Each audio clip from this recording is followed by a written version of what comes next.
Continuamos con sistema digestivo. Hoy veremos el tema páncreas. Los objetivos de esta clase es el acostumbrado recuento anatómico. Luego hablaremos de las secreciones del páncreas y cómo están reguladas las funciones secretoras del páncreas. Comencemos entonces con un recuento anatómico del páncreas. El páncreas es una glándula mixta con un componente endocrino, el cual secreta hormonas como la insulina, y un componente exocrino. Este último componente es el que se estudiará en esta clase, pues es el que participa en la secreción de sustancias necesarias para la digestión. La porción exocrina del páncreas secreta aproximadamente 1 litro de jugo pancreático por día. Dicho fluido es isotónico y está conformado por enzimas digestivas y una solución de bicarbonato de sodio.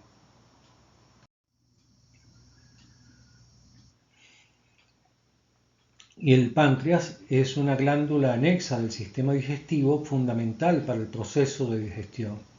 Está próxima al duodeno, el cual rodea la cabeza del páncreas.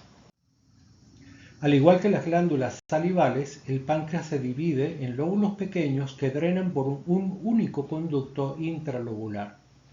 Los grupos de lóbulos, separados por tabiques de tejido conectivo, son drenados por conductos interlobulares de mayor tamaño. Estos conductos interlobulares drenan en un conducto principal que conecta toda la glándula a la luz del tracto gastrointestinal. Los conductos principales son el conducto principal de Wirsung y el accesorio de Santorini. Estos dos conductos desembocan en la segunda porción del duodeno. Los lóbulos albergan las unidades secretoras funcionales y estructurales de la glándula. Cada unidad secretora se compone de un acino y un pequeño conducto intercalar. El acino está formado por 15 a 100 células que sintetizan y segregan proteínas hacia la luz del intestino. En el páncreas, las células acinares segregan aproximadamente 20 enzimas y zimógenos. Los zimógenos son precursores enzimáticos inactivos. La inervación eferente del páncreas incluye nervios simpáticos y parasimpáticos. Las fibras postganglionares del sistema nervioso simpático emanan de los ganglios celíaco y mesentérico superior que acompañan a las arterias hasta alcanzar el páncreas. Las fibras preganglionares parasimpáticas se distribuyen por ramas del vago que descienden por la región antroduodenal. Las fibras vagales terminan en los acinos o en el sistema nervioso intrínseco del páncreas, es decir, el sistema nervioso entérico. En general, los nervios simpáticos inhiben la secreción exocrina y los nervios parasimpáticos la estimulan.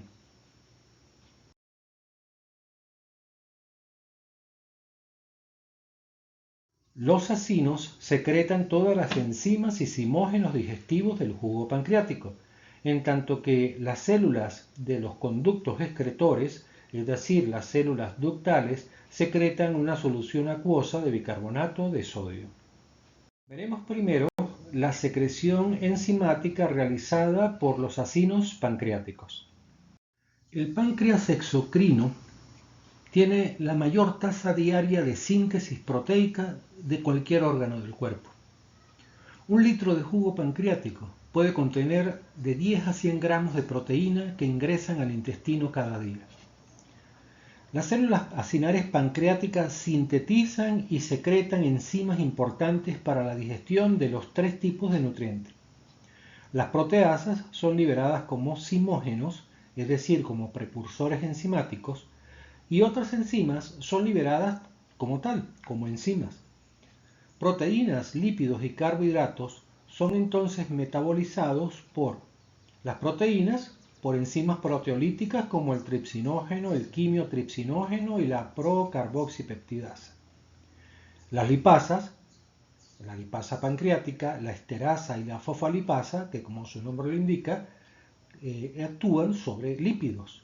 Y la enzima que hidroliza los hidratos de carbono es la amilasa pancreática, que como la amilasa de las glándulas salivales degrada almidón, glucógeno y trisacáridos. La célula acinar posee gran cantidad de gránulos secretores en el polo apical superior. Estos gránulos almacenan proteínas secretoras y se disponen de tal forma que liberan su contenido tras la estimulación celular por agentes neuromorales. Los gránulos secretores de las células acinares pancreáticas contienen la mezcla de zimógenos y enzimas necesarios para la digestión. La función secretora de las células acinares se evidencia por la presencia de abundante retículo endoplásmico rugoso y aparatos de Golgi.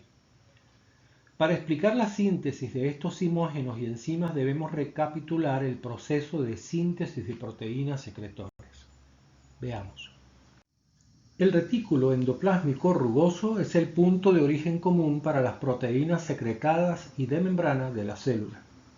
Como pueden ver en la imagen, una vez que la secuencia de aminoácidos ha sido completada por el ribosoma con la información obtenida del ARN, la proteína, ya completa, queda en el interior del retículo endoplásmico rugoso, siendo entonces la primera estación a lo largo de la vía secretora. Dentro del retículo endoplásmico rugoso, las proteínas sufren varias modificaciones que la ayudan a adquirir su conformación madura. Entre estas modificaciones está la glucosilación, es decir, la anexión de un azúcar, y la formación de varios enlaces involucrados en el plegamiento de las proteínas, lo cual es muy importante, pues en sus clases bioquímicas ya verán que estos enlaces permiten la formación de estructuras terciarias y cuaternarias de las proteínas. Ese tipo de estructuras tiene gran importancia en la función y estabilidad de las proteínas. De hecho, las proteínas mal plegadas o no ensambladas son detectadas por unas proteínas especializadas llamadas chaperonas, las cuales las marcan para que no salgan del retículo endoplásmico y acaben por degradarse.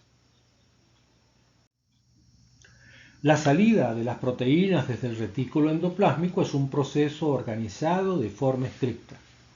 No describiremos aquí ese proceso, solo diremos que describirlo le valió el Premio Nobel de Fisiología Medicina y una estampilla rumana en su nombre al doctor George Palade, precisamente estudiando las células acinares pancreáticas.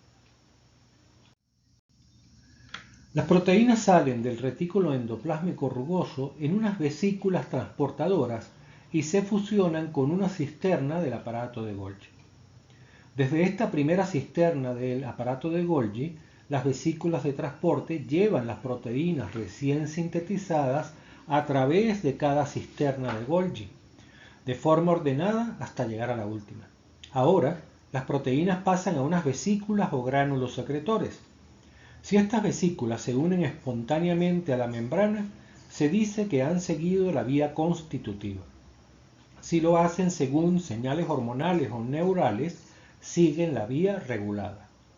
Cuando las células reciben el mensaje adecuado, las vesículas de almacenamiento se fusionan con la membrana plasmática y son liberadas por exocitosis. Cuando las células acinares se encuentran en estado de reposo, segregan concentraciones bajas de proteínas digestivas por medio de la vía secretora constitutiva. Las células acinares estimuladas por agentes neurohumorales segregan proteínas a través de la vía regulada en una proporción 5 a 10 veces mayor que por la vía constitutiva. Cuando la secreción ocurre por la vía regulada, se observan dos patrones diferentes, monofásica y bifásica. Los agentes neuromorales, como el péptido liberador de gastrina, estimulan la secreción con un patrón monofásico, es decir, la secreción alcanza un máximo que no disminuye. Por el contrario, cuando la respuesta a un agente neuromoral como la colecistoquinina es bifásica, la secreción alcanza un máximo y luego disminuye. Este tipo de respuesta bifásica puede relacionarse con la presencia de receptores de alta y baja afinidad. Hay cuando menos 12 tipos de receptores en la membrana plasmática de la célula acinar pancreática, pero el receptor muscarínico M3 de acetilcolina es el más importante para la regulación de la secreción de proteínas. La colecistoquinina también es un mediador importante a través de receptores CSK1. Los receptores muscarínicos y de colecistoquinina son muy similares. Ambos se ubican en la membrana basolateral. Ambos están acoplados a proteína G y señalizan a través de fosfolipasa. Inducen como segundo mensajero al calcio y ambos producen un aumento de la secreción enzimática por parte de la célula acinar. El efecto combinado de la estimulación de estos dos tipos de receptores es aditivo, pero no se potencian entre sí. La activación de receptores que estimulan diferentes vías de señalización puede dar lugar a un aumento de la respuesta secretora, fenómeno que se denomina potenciación. Por ejemplo, la unión de secretina a su receptor desencadena un aumento en la actividad de adenilciclasa que resulta en la síntesis de AMP cíclico, y uno de los efectos del AMP cíclico es el aumento de la secreción estimulada por la activación de vías dependientes de calcio. Entre tanto, la acetilcolina y la colecistoquinina se unen a receptores separados, pero ambos aumentan el calcio intracelular. Interacciones entre secretina y acetilcolina o secretina y colecistoquinina dan como resultado potenciación.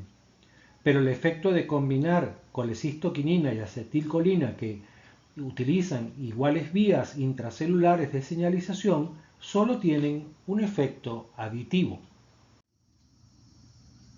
Vimos antes que las células acinares no secretan las proteasas activas, sino precursores, es decir, zimógenos. Otras enzimas, en particular las relacionadas con la digestión de carbohidratos y lípidos, sí son liberadas en su forma activa. Los zimógenos, una vez secretados, deben ser convertidos en la enzima activa por medio de un activador. Esta activación en el intestino y no en el páncreas tiene su razón de ser. Si las enzimas son activadas antes de tiempo, estas podrían digerir al mismo páncreas en unas horas. Sin embargo, esta catástrofe no ocurre gracias al inhibidor de tripsina, que también forma parte de la secreción acinar. Efectivamente, junto con estas proenzimas, el páncreas secreta el péptido inhibidor de tripsina que evita su activación antes de llegar al duodeno. Ya en el duodeno, el tripsinógeno se convierte en tripsina por acción de la enterosinasa o enteropeptidasa, una enzima secretada por la mucosa duodenal cuando se pone en contacto con el quimo. La cantidad de enterosinasa es pequeña y solo puede activar pequeñas cantidades de tripsinógeno, pero la tripsina sí puede actuar por una reacción lenta sobre el tripsinógeno para formar más tripsina. La tripsina formada, a su vez, activa en cascada el resto de las proenzimas pancreáticas. La activación de los zimógenos se hace por medio de cortes por hidrólisis de las largas cadenas peptídicas de los zimógenos. Las proteasas más importantes son la tripsina, la quimotripsina y la carboxipeptidasas, pero la más abundante es la tripsina. La tripsina y la quimotripsina convierten las proteínas digeridas en péptidos de varios tamaños al romper los enlaces peptídicos, pero no provocan liberación de aminoácidos individuales. En cambio, la carboxipeptidasa sí actúa sobre algunos péptidos separando los aminoácidos, completando así la digestión de algunas proteínas. Otras enzimas sí son liberadas como enzimas activas de la célula, ya lo dijimos, como por ejemplo la lipasa y la amilasa, que degradan moléculas complejas de lípido y almidón respectivamente. Supongamos que el conducto de Wilson y Santorini se obstruyen por un cálculo y la secreción pancreática no logra ser liberada. Los zimógenos comienzan a acumularse y la capacidad del inhibidor de tripsina es sobrepasada. Entonces no se frena la actividad enzimática de la tripsina y ésta termina por digerir al mismo páncreas. Esta es una de las causas de pancreatitis aguda, una afección que puede causar falla multiorgánica y la muerte. Ya vimos la secreción acinar, ahora veamos la secreción de los conductos excretores, que como se mencionó antes, producen una solución acuosa de bicarbonato de sodio. ¿Qué función tiene esta solución? El quimo producido en el estómago contiene gran cantidad de ácido clorhídrico. El quimo proveniente del estómago puede tener un pH de 4.5, un grado de acidez que va a interferir con las acciones de las enzimas pancreáticas y va a dañar la mucosa intestinal, lo cual carece de una barrera mucosa tan eficaz como la que tiene el estómago para protegerse.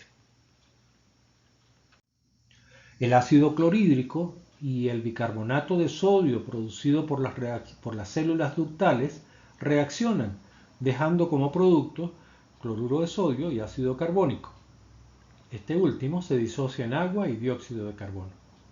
Esta reacción buffer permite que el pH suba a valores más fisiológicos, entre 7 y 8. La producción de esta solución es bastante similar a la ocurrida en la célula parietal del estómago, pero en direcciones opuestas. Para la producción de esta solución son necesarios 3 componentes: bicarbonato, sodio y agua. Veamos primero la producción de bicarbonato. Este puede difundir desde la sangre o ser producto de una reacción química llevada a cabo en la célula epitelial del conducto. Esta reacción tiene 5 pasos. Primero, se forma ácido carbónico. Luego se disocian bicarbonato e hidrogeniones. Luego ocurre la salida del hidrogenión y el movimiento de cloro. Y finalmente la salida de bicarbonato. Veamos. La formación del ácido carbónico depende de una enzima, la anhidrasa carbónica. Esta enzima forma ácido carbónico utilizando dióxido de carbono y agua. Esta reacción suele ser reversible. Posteriormente, el ácido carbónico se disocia en bicarbonato y un hidrogenión. El hidrogenión producido saldrá de la célula, pero a diferencia de lo ocurrido en las células parietales, esta vez no lo va a hacer hacia la luz del órgano, sino hacia la sangre. Su salida la hace por un canal intercambiador de hidrógeno por sodio. La salida de hidrogenión hacia los capilares ahora equilibra la índole básica de la sangre proveniente del estómago, que poseía bicarbonato secretado por las células parietales. El bicarbonato sale de la célula por medio de un intercambiador con cloro. El cloro entra a la célula por canales ubicados en la membrana vasolateral de la célula. Estos canales transportan sodio, cloro y potasio desde el líquido intersticial hacia el interior de la célula. El cloro, que entró a la célula en el intercambio con bicarbonato, sale de nuevo hacia la luz del conducto a través de un canal llamado CFTR, iniciales que significan regulador de conductancia transmembrana de la fibrosis quística. El movimiento de bicarbonato hacia la luz del conducto se acompaña de la salida de agua y sodio por vía paracelular. El sodio es atraído por la carga negativa del bicarbonato hacia la luz del conducto, por lo que se transporta de manera pasiva siguiendo un gradiente electroquímico. El agua sigue al sodio atravesando canales de acuoporina 1. ¿Qué problema tendría la secreción pancreática si el canal CFTR no funciona? La fibrosis quística es una enfermedad genética producida por mutaciones en el gen que codifica los canales reguladores de conductancia transmembrana o CFTR. Este canal es una glucoproteína transportadora de membrana dependiente del AMP cíclico, que también se encuentra en el epitelio de las vías aéreas, las glándulas submucosas del tracto gastrointestinal, el hígado, la vesícula biliar.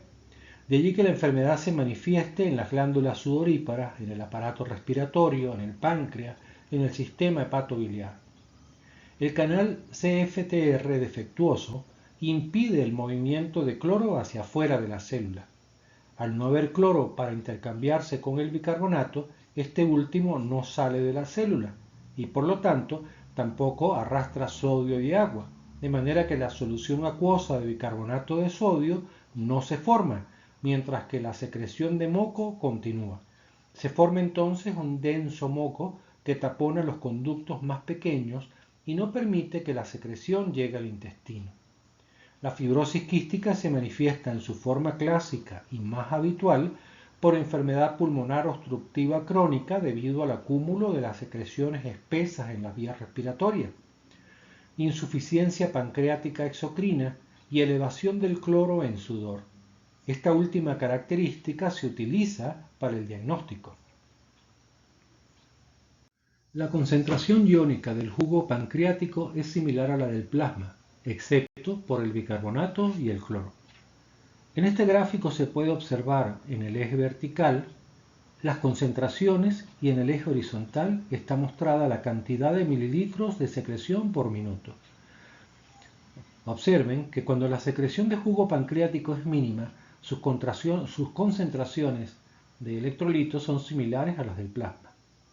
A medida que aumenta el volumen de secreción, la concentración de bicarbonato en el jugo pancreático aumenta y la del cloro disminuye, en tanto que la de sodio y potasio permanecen invariables.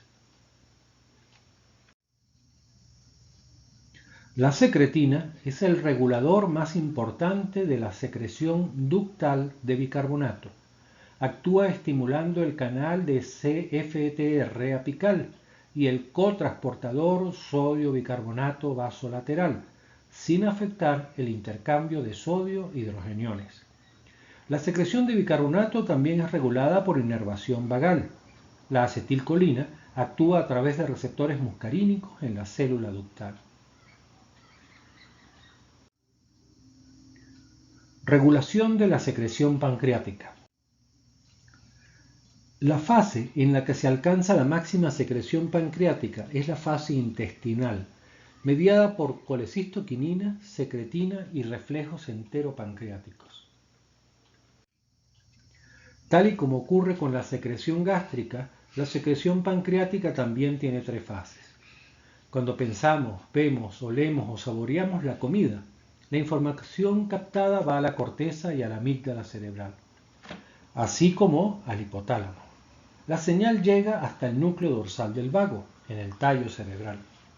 La liberación de acetilcolina por las terminaciones nerviosas vagales en el páncreas provoca la secreción de cantidades moderadas de enzima, aproximadamente el 20% de la secreción total de enzimas pancreáticas después de una comida, pero con muy poco efecto en la secreción acuosa, por lo que las enzimas se encuentran en un fluido espeso que todavía no sale de los acinos. La fase cefálica no depende de la liberación de gastrina o colecistoquinina. Durante la fase gástrica, la presencia de alimentos en el estómago modula la secreción pancreática al afectar la liberación hormonal, estimular vías neurales y modificar el pH y la disponibilidad de nutrientes en el duodeno. Aunque la gastrina secretada por el estómago puede estimular receptores CCK1, aún no se conoce su papel en la regulación de la secreción pancreática, por lo menos no en los seres humanos. Un reflejo gastropancreático vago-vagal inducido por la distensión gástrica estimula también la secreción pancreática. Cuando el quimo atraviesa el esfínter pilórico hacia el duodeno, la secreción enzimática del páncreas alcanza su máximo, a niveles aproximados del 70 a 80%. El pH ácido y las enzimas proteolíticas provenientes del estómago son detectadas por las células enteroendocrinas y se estimula la secreción pancreática por tres mecanismos.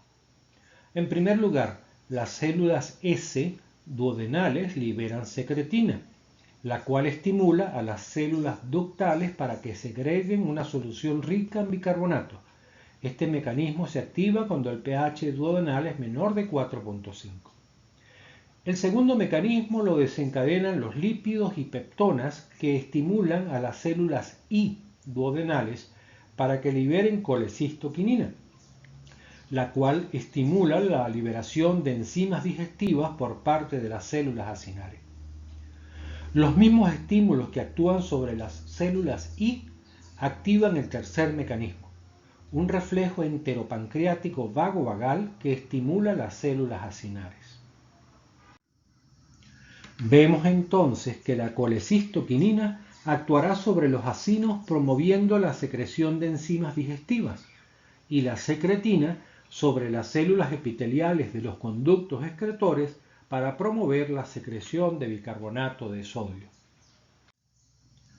En este cuadro tenemos un pequeño resumen del papel de la acetilcolina, la colecistoquinina y la secretina en la secreción pancreática.